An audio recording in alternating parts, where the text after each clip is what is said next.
Hi, my name is Trimika McGee-Gordon, and I will be talking about interpersonal communication.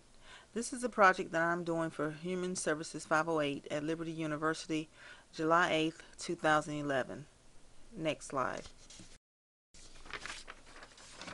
During this presentation, I will be talking about what is communication, identification of an overarching goal, definition of enlarging the conversation, description of how my background and behavior blend have influenced my conversations positively and negatively, defining the potential barriers in my interpersonal context and how I'm going to deal with them, identify and provide solutions to noise pollution, both internal and external, my plan of action.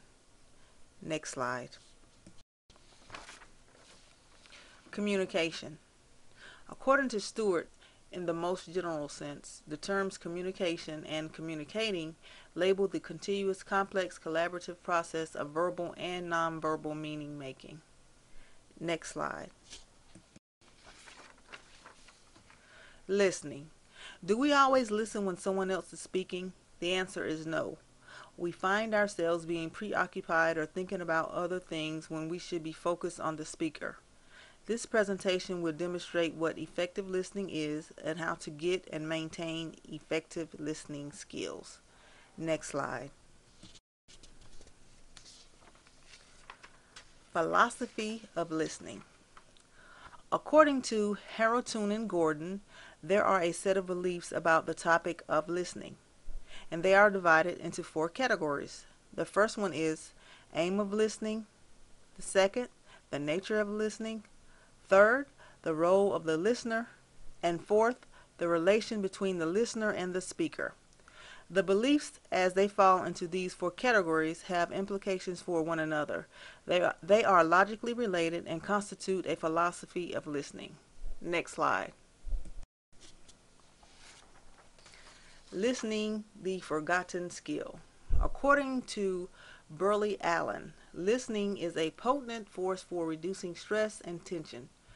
True listening builds teamwork, trust, and a sense of belonging to a group. When people know they are talking to a listener instead of someone who sits in judgment, they openly suggest ideas and share thoughts. The listener then has an opportunity to respond to the person's concerns and needs that otherwise might have gone unnoticed. Next slide. My overarching goal. Through these readings, I found that good communication is just as important in business, family, and social life. Listening well matters for coworkers when intimacy is not the goal, but being able to work together effectively is. It helps keep the friendship vital and even makes a difference in casual relationships where you merely want ease. I have to open my ears, heart, and mind to receive what the speaker is saying. When I feel the urge to answer, solve, give advice, defend, I have to fill the space with something else to keep my mouth closed. Doing all these things will allow me to become a level 1 listener, and that's what I'm striving for. My overarching goals are to become a better listener, to be an effective listener, to hem and haw more. Doing all these things will bring me up to a level 1 listener. Next slide. Enlarging the conversation.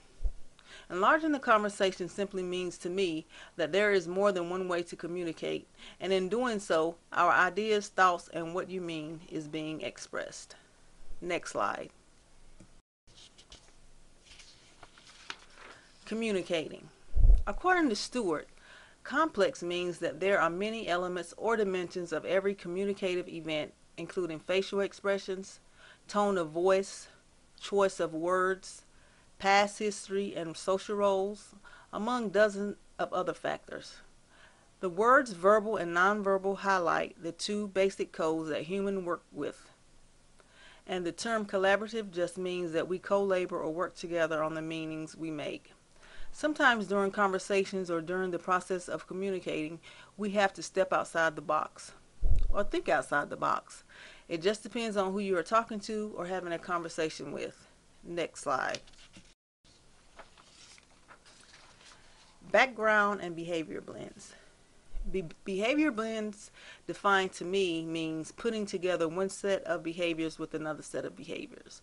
For example, if you and I entered a room and was observed by different individuals there, their assessment would be based on several factors: our actions, facial expressions, body language, how we respond to others, and the way we interact with others, if there is any interaction at all in that type of environment. Next slide. Background. Understanding my behavior blend allows me to understand better how I react in certain situations and why I respond the way that I do at times. Next slide. Personality type. It was determined that my personality type is S. It was right on in regards to the description that it provided because it defined me without error.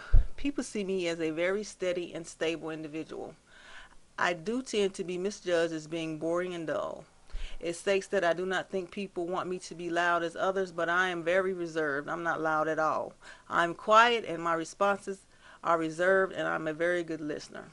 I am recognized as very dependable with a great attitude and trustworthy.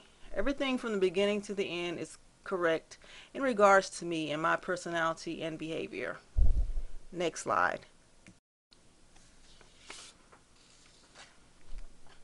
Potential barriers. According to Burley Allen, listening barriers exist when someone hears what he wants to hear, not what is really communicated. The three potential barriers for me are perception, reception, and attention. Perception is what the mind perceives, reception is what the mind interprets or how it's received, and attention is what the main focus is. The only way to conquer each one of these potential barriers is to be more open, aware, and alert. Next slide. Noise pollution external. Noise pollutions can be both external and internal. Noise pollutions are anything that prohibit you from listening effectively. Internal distractions are the things people do internally to build barriers that prevent them from listening effectively. External factors can also interfere with effective listening. External factors could be any form of noise, people talking, outside noises, airplanes, and cell phone usage. Next slide. Noise pollutions internal. Internal pollutions could be fear, the speaker is loud, the speaker is not clear, and the listener is not focused on what is being said. The solution to any noise pollution internally or externally depends on a number of factors. Depending on what those factors are, depends on how well we listen. Some things we have no control over. Next slide. A plan of action. A plan of action with overarching goal in mind to improve my interpersonal communication skills, which will invite others to join the conversation even when there is resistance and or conflict. Number one is for me to admit ignorance. When I do not understand what an individual is talking about, let them know instead of pretending that I do. Number two is to listen deeper. Take the time to understand others so that I can communicate with more than one group of people. And number three, listen. Pay attention to the bigger picture. Listening details every part of your body. Next slide.